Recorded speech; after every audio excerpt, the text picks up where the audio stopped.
자, 불친절한 AS. 옆에 지금, 참여연대에서 나와서, 네, 잠시 떠들고 있었습니다. 지금은 제가 다 떠드는 시간이군요. 잠깐 조용히 해주십시오. 불친절한 AS. 인문결 카페, 예.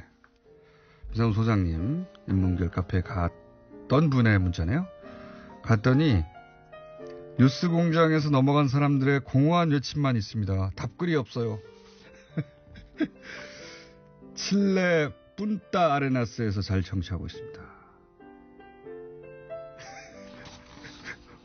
혼밥 사건을 칠레인에게 설명해 주느라 힘이 듭니다. 네. 혼밥이 없나요, 거기는? 야. 그리고 오늘 아침 서대문구 남가자동에서 디지털 미디어 시티 역까지 택시를 타고 갔는데 택시에서 뉴스 공장이 나와서 내릴 때 거스름돈을 받지 않고 내렸습니다. 네. 택시기사분들, 택시에서 뉴스 공장이 나오면 손님들이 거스름돈을 받지 않는 손님들이 생길 수 있습니다. 채널 고정해 주십시오. 자, 그리고 작자 미상에 다 쓰는 누구 거인가 시가 있네요. 윤동주 씨의 시인의 시를 패러디해서 죽는 날까지 하늘 우러 한 점 부끄러 먹기를 주진우의 끝없는 추적에도 나는 괴로워했다. 뭐 이런 시입니다. 재밌습니다. 그런 문자도 와 있고요. 트럼프 이상으로 뉴스공장도 자화자찬이 대단하다. 그렇습니다. 네. 저는 해도 됩니다. 네. 대통령도 아니고 뭐. 자. 그리고 저도 이 생각을 하고 내일 오프닝을 이걸로 쓰려고 그랬는데 저하고 똑같은 마음이신 분이 문자를 보냈네요. 다스는 이명밖에 아니라는데 다스 세무조사가 어떻게 정치 보복이죠? 제 말이 이 말입니다. 예. 아니 다스는 이명밖에 아무 상관이 없는데 왜 다스 수사가 이명박 보복이에요? 참네. 조선일보 다시 생각해보세요. 논리적으로 그게 말이 됩니까? 다스하고 전혀 무관한 회사를 세무조사하는데 왜 그게 이명박 정치보복이에요. 조선일보. 자, 여기까지 하겠습니다.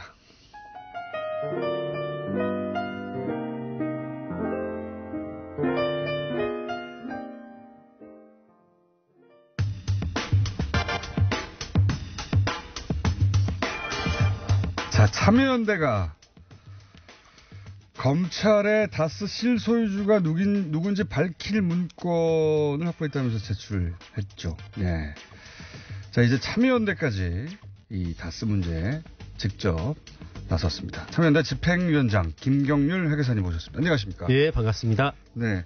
근데 뉴스에 보도된 그 결정적 문건은 제가 가만히 기사를 보니까 뉴스 공장에서 다 했던 내용인 것 같아요. 그 문건 맞죠? 예, 맞습니다. 예. 재탕, 삼탕 한 셈입니다. 자, 그 문건은 검찰로 넘어갔습니다. 네. 참여연대를 통해서. 그래서 그 문건 관련된 얘기는 좀 건너뛰고 저희가 네. 지겹게 했거든요. 네. 그거 말고 회계사니까 집행위원장이시면서 동시에 회계사시니까 그 오늘 좀 짚어보고 싶은 부분은 회계사로서 다스 비자금 120억 있지 않습니까? 네. 예. 특검에서 발견하고도 이거 그 개인 횡령이라고 덮어버린 거. 네네. 요거를 이제 회계 전문가 입장에서 좀 짚어주십시오. 그리고 그 외에도 회계 전문가로서 우리한테는 안 보이는 이상한 지점들 있지 않습니까? 네네. 몇 가지 있던데. 예. 그걸 좀 짚어보겠습니다. 회계 전문가가 바라본 다스 문제. 자, 우선 이 120억이 개인 횡령이다. 이게 왜 말이 안 되는 겁니까?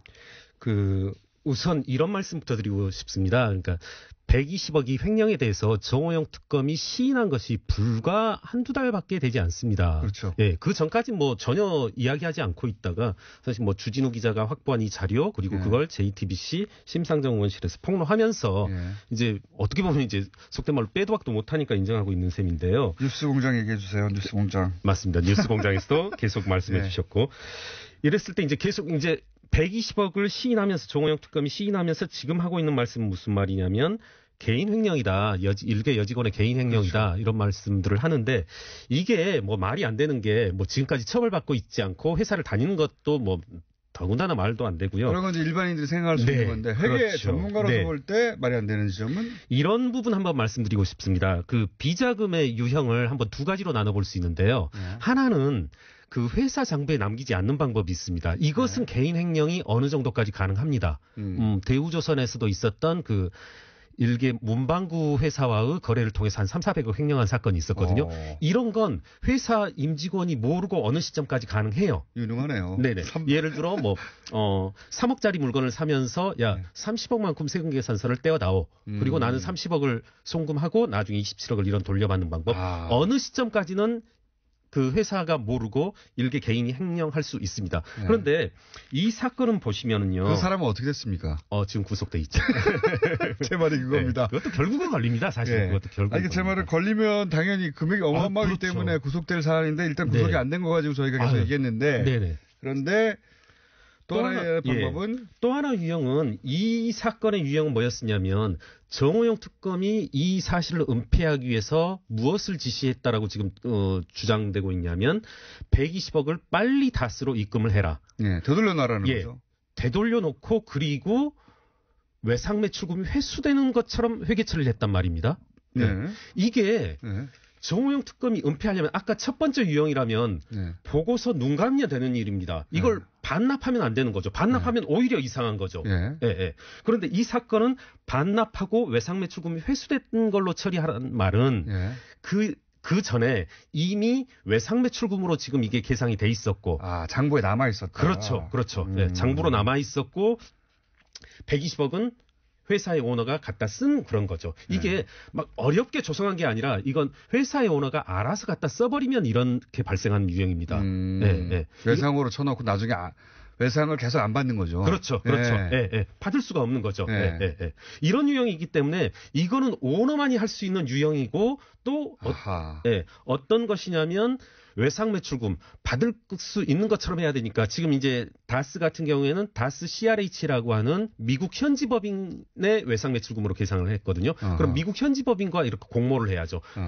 회계사들이 채권 세무조회서를 보낼 때 맞다고 해달라. 너희들이 원래는 우리한테 줄 게 20억인데 회계사들이 140억이라고 보낼 거야. 우리 장부에 그렇게 돼 있기 때문에. 그러면 그때 맞다고 대답해달라. 이렇게 하려면 이건 회사 고위층 간의 어떤 협상 이런 것들이 경리가 미국 법인회사 오너한테 그렇게 말할 수는 없죠. 그렇죠. 네. 회계사만이 볼 수 있는 부분이네요.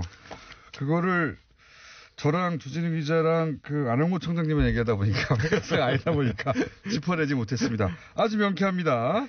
이건 장부상 남아있기 때문에 개인이 혼자 할 수 없는 일이다. 네, 맞습니다. 네, 이거는 실소유주가 돈을 외상 처리하고 빼먹은 건데 빼먹었다 도로 돌려놓은 거죠. 그렇죠. 은폐하기 위해서.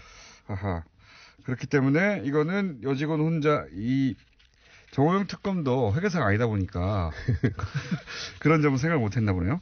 자, 이거는 어떻습니까? 그러면 차명 보유한 120억 원을 이제 다스 법인 계좌로 회수했어요. 결국은 회수했는데 이 과정에 또 수상한 내역이 있다. 자세히 들여다보면 이제 지금은 그건 혼자 할 수 없다는 얘기를 한 것이고 회수 과정에 이상한 지점이 있다라고 하셨는데 그건 뭡니까? 이곳에서 뉴스공장에서 처음 얘기하는 건데요. 지금 그 정호영 특검의 지시에 의해서 17명 43개 계좌에 있던 120억이 2012년 2월을 기점으로 해서 이렇게 들어옵니다. 돈이 들어오는데요.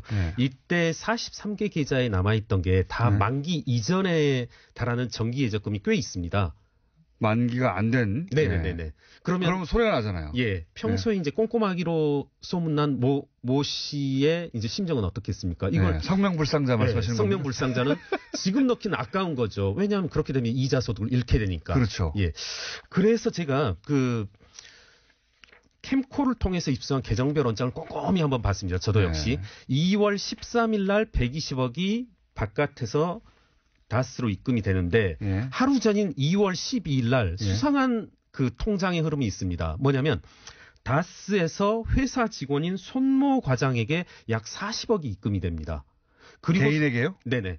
회사에서 개인에게? 예. 회사 직원인 손모 과장에게 40몇억 원이 입금이 되는데 뭐라고 쓰여져 있냐면 현대자동차 자재대금이다 이렇게 되어 있거든요. 자재대금을 왜 개인한테 줍니까? 그렇죠. 예? 줄 이유가 없는 거죠. 그렇죠. 자재대금을 현대자동차 직원한테 줬다고 해도 이상하지만 다스 그렇죠. 직원한테 무슨 현대자동차 대금을 줍니까? 어쨌든 말이 안 되는 거죠. 그리고 또 하나는 그러니까 그것도 이상하지만 같은 날 현대자동차가 다스에게 시트 대금을 입금합니다. 그러니까 현대자동차가 다스한테 120억 가량을 줘요. 그러니까 제가 드리려는 말씀 뭐냐면 현대자동차가 다스한테 120억을 주는데 그날 당일날 다스가 현대자동차에게 줘야 될 돈이라고 하면서 40억을 개인 직원한테 준단 말입니다.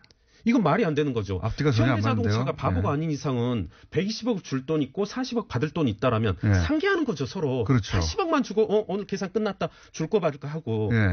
그래야 되겠는데. 네. 그래야 되는데 현대자동차에 줘야 될 돈이라면서 40몇억이 지출이 되죠. 그런데 이와 같은 현금 흐름.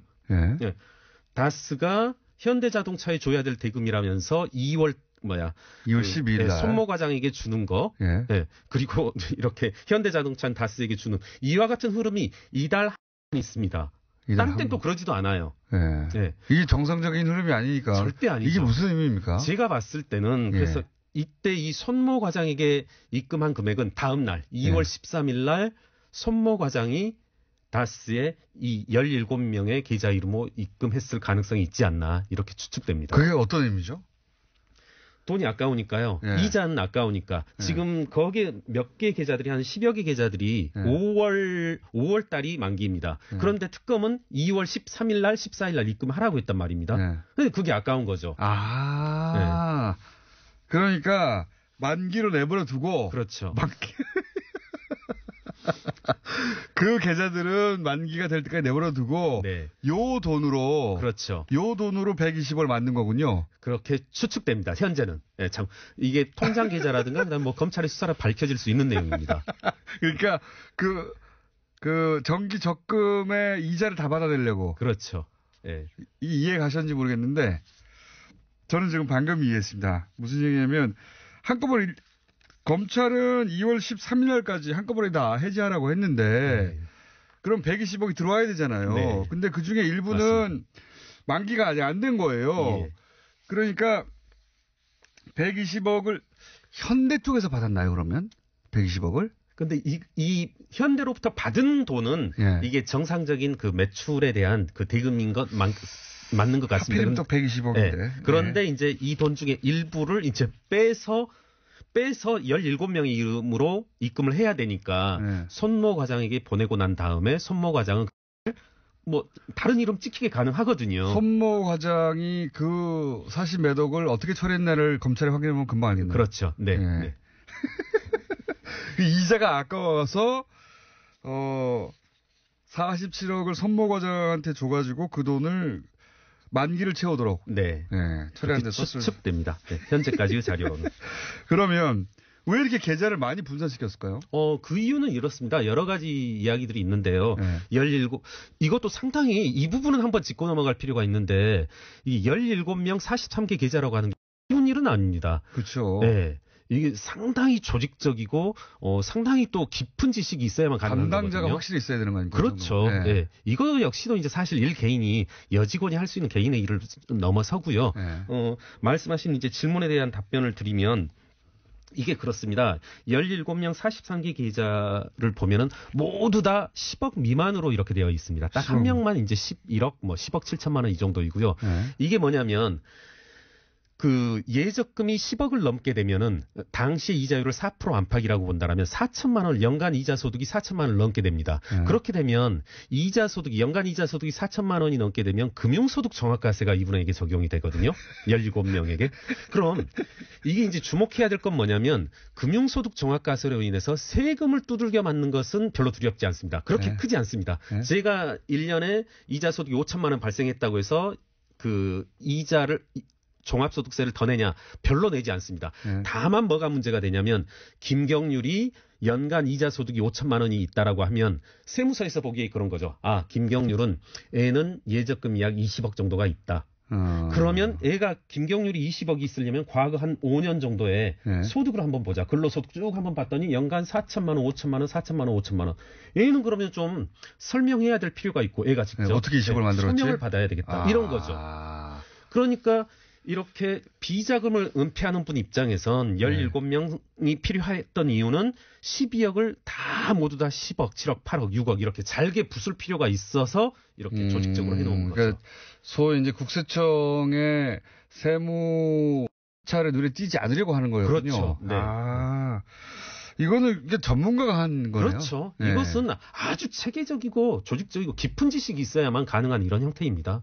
그러니까요. 이렇게 9,000개 많은 계좌를 나누면 관리도 힘든데 굳이 이렇게 나눈 이유가 있었다. 예, 맞습니다. 국세청에 들여다보지 않도록 만들려고 하는. 말씀처럼 뭐 2명보단 1명, 10명보단 5명, 3명 이렇게 줄어드는 게 좋을 텐데 이렇게 했다는 것은 그만큼의 이제 이유가 있고. 전문가가 관리한 것이다. 예. 이건 어떻습니까? 80억이 120억으로 불어났다. 이거는 그 소위 그 경리가 돈을 고금리 상품에 잘 투자해서 불렸다고 하는데, 네. 이거는 보시기 이상한 점 없습니까? 이게 지금 아까 이제 제가 120억 계좌에 대해서 그 정호영 특검이 아주 최근에 인정을 했고 80억이 120억이 됐다. 이게 누구에게서 맨 처음 나왔나 하고 제가 좀 검색도 해보고 고민도 해봤는데 지금까지는 정호영 특검 측에서 나온 말로 보입니다. 그런 것 같아요. 네네네. 네. 그런데 이게 말이 되질 않고요. 우선 80억이 120억으로 예적금의 형태로 관리돼서 불었다. 이거 말도 안 되고요. 예금 적금으로 80억이 120억이 되면 다 예금 적금 들죠. 그렇죠. 네. 주식하지 않죠. 그리고 이런 말씀 드려도 될지 모르겠는데 제가 동부지검에 고발인 조사를 받으러 갔는데요. 동부지검 이제 검사분, 수사관분들이 이렇게 다 과거 그 특검 자료들을 열람하고 있더라고요. 그러다가 이렇게 페이퍼들이 오고 가는 걸 봤는데 그 페이퍼 내용 중에 하나가 이게 있더라고요. 쪽지 중에 하나가. 그 정호영 특검 자료 중에 2003년부터 2008년까지 지속적인 횡령들이 일어나고 있는 것들을 요약해 놓은 그 페이퍼가 돌고 있었습니다. 이미. 그거를 보여주는 거 아니면 힐끔 보셨나요? 힐끔 봤죠. 그때 휴대폰을 그래서 딱 찍으셨잖아요. 찍을까 하다가. 그러니까 검찰도 지속적인 횡령이 있었다는 것을 이미 정호영 특검 때부터 알고 있었다? 예, 알고 있었습니다. 그럼 알겠죠, 당연히. 예. 이게 어느 해 갑자기 이 금액이 확 횡령될 수 없지 않습니까? 그렇죠. 맞습니다. 아까 그리고 비자금 유형에서 봤다시피 이건 지속적으로 쓰이는 그런 금액일 수밖에 없고요. 다른 이제 계정별 원장들을 통해 봤듯이 현금, 단기 대여금 이런 원장들을 봐도 지속적으로 여러 가지 형태의 비자금들이 유용되고 쓰이고 만들어진 그런 흔적들은 보이고 있습니다. 그러니까 80억이 120이 된 것은 그만큼 40억 해당되는 횡령이 더 있었다. 네. 이렇게 보시는 네, 맞습니다. 네. 그리고 지속적으로 비자금들은 쓰여왔고요. 그 120억 말고도 100억 얘기도 있고 또 100억 얘기도 있고 많습니다. 복잡해가지고 도대체 분류가 다 안 되는데 회계 전문가로서 볼 때 비자금은 당연히 더 있었다. 이런 구조라면 당연히 더 있었을 것이라고 보시는 거죠? 네, 맞습니다. 아까도 말씀드렸지만 이제 심상정 의원실 통해서 계정별 원장을 입수했습니다, 저희가. 계정별 그래서 원장. 현금 전체 계정들이 언제 어디에서 어떻게 쓰였는지가 보이는데 이걸 보면은 지금 120억뿐만 아니라 단기 대여금 계정 그리고 현금 계정. 현금이 1년에 60억씩 오고 가고 하거든요. 이런 회사는 어디에도 없습니다. 현금으로만. 네. 대규모 회사도 이러지는 않고요. 그렇게 본다라면 지금 비자금은 캐면 캘수록 더 우수수 나올 것으로 예상됩니다. 현금 법인은 현금 거래를 거의 안 하죠. 거의. 그렇죠. 제가 여러 번 이제 방송에 나가서 말씀을 드렸지만 삼성전자가 항상 어느 시점에 보더라도 연간 전 세계 우리나라 서울, 광주, 대구, 부산 다 합해서 전 세계의 지점들을 다 합하더라도 6, 7억밖에 안 됩니다. 특정 시점에 현금 가지고 있는 게. 현금에 6, 7억밖에 안 된다. 현금을 써야 할 특별한 상황들이 가끔 있죠. 그런 경우가 아니면은 법인은 현금을 거의 안 쓰는데 이 회사는 60억씩 썼다고요? 그렇죠. 네. 사실 세무당국에서도 현금 결제라고 하면 믿지 않습니다. 절대 어떤 식으로든 인정해주지 않습니다. 기록에 남지 않으니까요. 그렇죠. 네. 그런 현금 거래를 매년 60억씩 했다. 그러면 비자금은 지금 120억 문제 가지고 검찰 수사하고 있는데 이거 외에 또 100억 얘기도 있고 또 100억 얘기도 있는데 이런 얘기까지 있거든요. 성명불상의 실소유주만 가져간 게 아니라 그 내부 구조를 잘 아는 내부 고위층, 그러니까 내부 그 회사의 인사들도 횡령을 자기들끼리 했다는 얘기도 있거든요. 네. 그럴 가능성도. 내부 통제가 워낙 허술했기 때문에 많은 비자금이 조성되었을 개연성이 있고요. 또 말씀하신 뭐 그런 개연성도 충분히 있을 것 같습니다. 자기들끼리 해먹기도 했다는 거죠. 그렇죠. 네. 네. 그럴 수 있는 구조였습니까? 그러니까? 네네. 그러다 보니까. 예. 지금 공부를 계속하고 계시죠? 맞습니다. 주진우 기자께서 잘 자료를 안 주셔서 공부는 하고 싶어요. 아, 그래요? 네. 제가 일부러 안 주는 게 아니고요. 게을러서 그래요. 저한테 여쭤봤어요, 제가. 주진우 기자 자료를 검찰에 이것이 결정적 자료라고 제출하신 거군요. 네네, 맞습니다. 네. 작년 9월부터 저희가 여기 들고 와서 떠들었는데, 저기 막 출력해서 돌아다니고 있었는데, 뉴스 공장에. 오늘 여기까지 하고요. 앞으로 자주 모셔야 될 것 같습니다. 예. 네. 지금까지 참여연대 집행위원장 김경률 회계사였습니다. 감사합니다. 반갑습니다. 감사합니다. 내일 뵙겠습니다. 안녕.